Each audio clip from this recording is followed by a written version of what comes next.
Het beeld dat aangeboden is aan burgemeester Geis van Kessenich in 1962. Toen was hij juist 25 jaar burgemeester van Mestreechter. Want hij is in 1937 in Mestreechter aangesteld op hele jonge leeftijd.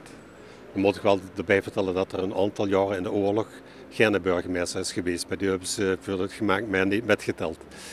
En toen heeft de burgerij een cadeau aangeboden aan de burgemeester. En er is een comité gevormd. En in het comité daar zat onder andere Jan Schreuder, was de voorzitter. En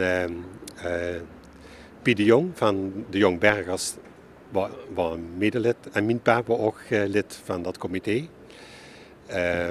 Die zijn toen naar de meest bekende beeldhouwer van Nederland gegaan in Haarlem, bij Marie Andriessen. En toen ze in het atelier van Marie Andriessen arriveerden, toen meende dat comité dat ze daar kosten uitzoeken wat ze wouden. Hè. Ja, dat ging niet, want hij had maar één beeld daar staan. Dat was een beeld van de Harlekijn, wat hij had gezien in Milaan bij de Commedia dell'arte. En daar had hij toen een schets van gemaakt. En dat was op het moment dat Harlekijn zijn masker afdeed. Aan het eind van de Commedia dell'arte doen alle spelers zijn masker afzetten. En dat had hij heel snel geschetst en toen is het uitgewerkt. En er stond dus in het atelier alleen een gipsen figuur van die Harlekijn. En het comité kost hoog of vliegspringen, was het enige wat ik kost aanbieden.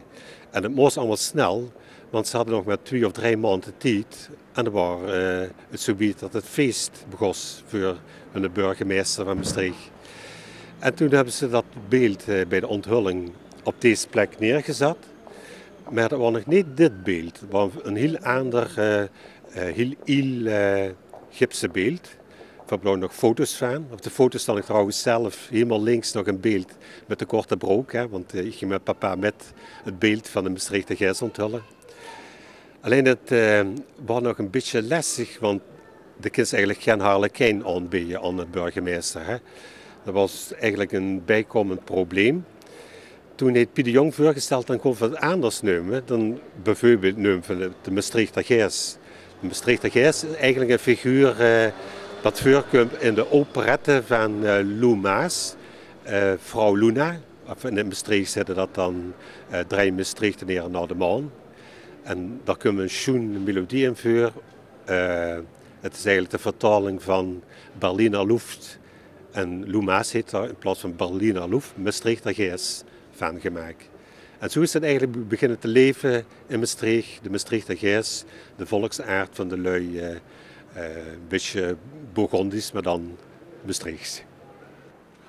Ja, op een gegeven moment huurde Marie Andriessen dat de naam van het beeld anders zou worden. Toen heeft hij gezegd, ik wil dan ook een ander beeld maken. En toen heeft hij zich geïnspireerd op een 18e-eeuwse gravure van de Harlekijn uit de Commedia dell'arte, die veel compacter en veel speulser is. En mij paste bij het karakter en de speulsheid van de Mestreechter neer.